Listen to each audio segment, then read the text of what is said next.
Hi, good afternoon, everyone. Welcome back to another episode of our talk show.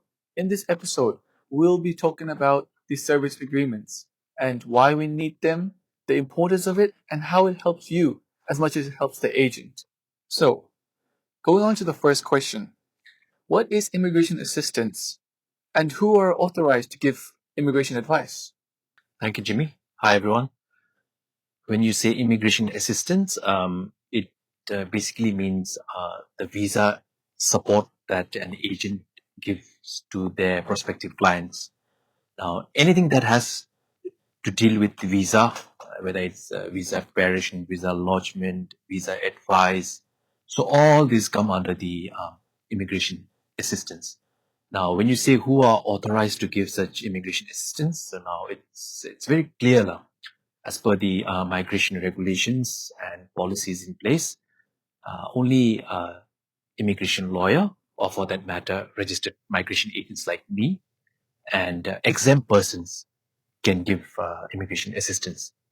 Now, while the other two professions are quite clear, now, if we talk about the exempt persons are mainly your relatives. So your relatives could be helping you with that visa application. So they are allowed to act as your authorized representatives. But apart from these, you are not allowed to give visa advice to any clients. Okay. And is a service agreement legally required in Australia before giving immigration assistance? Yes. So service agreement is a mandatory requirement. Now, if we take immigration lawyer and a registered migration agent, we cannot give any visa advice or do anything related to visa without a service agreement in place. So now, at what stage should the client sign the agreement? Should they sign it before, during the time, or after the work has been done? So the way it happens is that normally, if I give an example, once a client comes to me for visa related works, there's an initial consultation. Not It's not that every time there'll be a consultation, but the usual process is a consultation where the clients discuss with you the type of works they require, and then that's the time you need to prepare the service agreement in the event that the client is ready to be onboarded. So you can't have like a second consultation or a third consultation. It doesn't work like that. Once you have your initial consultation, so as per the code of conduct of a registered migration agent, you can have an initial consultation. And once the client says, well, okay, let's go with you, then we need to have a service agreement signed. So I'm sure everyone's wondering that the service agreement is just like a thing that helps the agent themselves, but it can also protect them. So how does it protect them, the service agreement? I think that's a very good question. A service agreement is not just a legal and binding requirement for registered migration agents to have in place before they give immigration assistance, but like Jimmy mentioned, it is an agreement that also protects the interests of the clients. If you don't have a service agreement in place, there could be so many ways an agent could not provide you services to your satisfaction.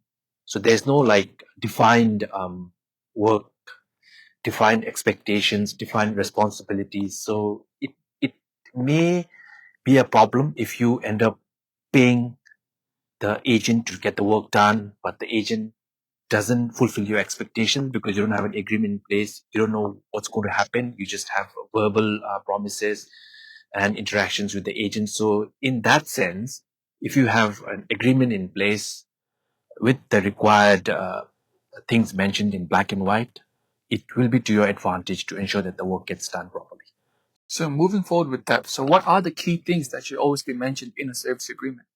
So the service agreement is prepared in line with the code of conduct. So as migration agents, we have a code of conduct, and service agreement is one of the requirements of the code of conduct. So in a service agreement, if we look at the ingredients, now we have these scope of services. Now, what exactly is going to be done under the service agreement. We have the service charges. We have the conflict resolution. For example, if there are certain conflicts that happens as a result of so many interdependencies that happens in cases. So how can we resolve the conflicts? And we also have the termination aspects of the contract. Now, basically meaning that in the event circumstances change, in the event something's happened, even the services that we want to provide to the client, it may not be relevant at that point of time. So that flexibility is there in the service agreement. And then obviously, the client may also want to withdraw again, because say he wanted to apply for the visa, but suddenly he got like another visa opportunity and he doesn't want to continue with us. They want to move on to another service provider, another consultant or agent for that matter. So such things keep on happening. So the agreement brings in all such provisions where you are aware of what services you'll get, how much the service fees are going to be, how you can resolve conflicts if any, and yeah. So have you seen real cases where the clients have gotten in trouble or has had some issues as they did not have a written agreement?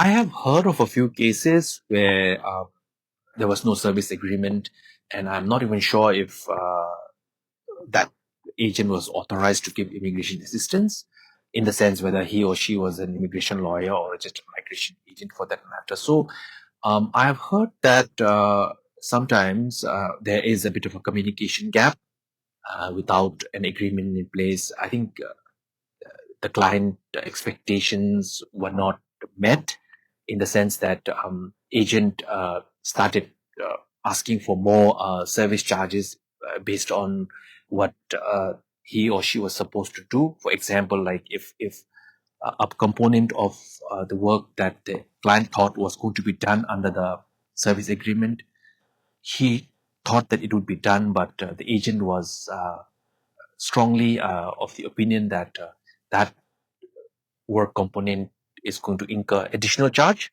So since there was no service agreement, I think it was more like a loose interpretation of your client's expectations and the agent's expectations. So such problems are best resolved through a proper service agreement in black and white. And can agents change fees or scope later if it's not clearly documented? So yes, so like I mentioned, circumstances change. So during the initial signing of the service agreement, there could be certain works that were not anticipated during the time of the start of services. But as things move on, there could be a requirement where an agent has to provide some additional services, which the client will obviously acknowledge. And obviously, at that time, there's a provision where you can change the agreement, provided the client is willing to do so. And for everything that is in addition to what has been agreed, there'll always be like additional charge. So that flexibility is there in almost all type of agreements. Yeah. But now, what if the agent themselves refuses to provide a written agreement? What should the client do? So if an agent refuses to provide agreement, it's a red flag because of obvious reasons, like mentioned before. You could land up in a stage where your expectations are not met, and then you also don't have a legal basis to challenge the agent. For example, without an agreement, you can never say that I paid X dollars to the agent. The agent hasn't done anything, or has done just little, hasn't met your expectations. So such things can happen. So it's always good to have a service agreement. And can a client cancel a service agreement after signing it? Yes, so the termination of the agreement, the clause is always there. And when circumstances change, like I mentioned earlier, if the client no longer needs that service, and as an agent, it depends on how much work has been done. Now, if a client wants to withdraw at, say, at a stage where 70-80% work has been done, obviously the works will be terminated. But in terms of refunding the service charges. It will be in proportion to the work done, and obviously, as agents, we wouldn't want to keep the component of the money the where we haven't done anything. So obviously, those things would be refunded. Okay. So now finally, what is one simple advice every client should remember before getting immigration assistance from somebody? So, like I mentioned in the beginning, immigration assistance, which is basically the visa sort of works, any visa, starting from student visa, temporary graduate visa, visitor visa, permanent residency visa. So it's like the whole gamut of visas available.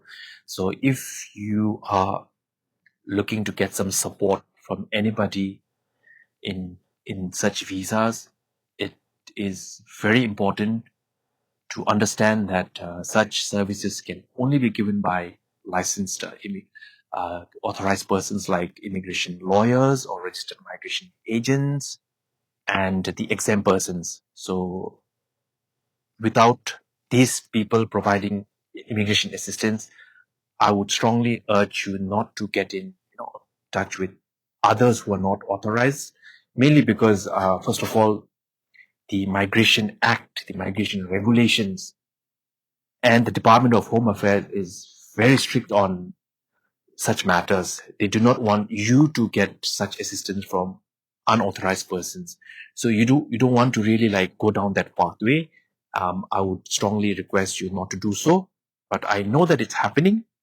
Well, there are certain things that should not happen. It happens. But as a word of caution, always go to the right authorized persons for such visa support. Okay, well, that sums up our video for today. I hope you guys enjoyed the quick episode today. It was a bit short one, but hope you guys understood the importance of a service agreement, how it not only just saves the agent themselves, but yourself as a client. So without further ado, we'll see you in the next one. Thank you. See ya.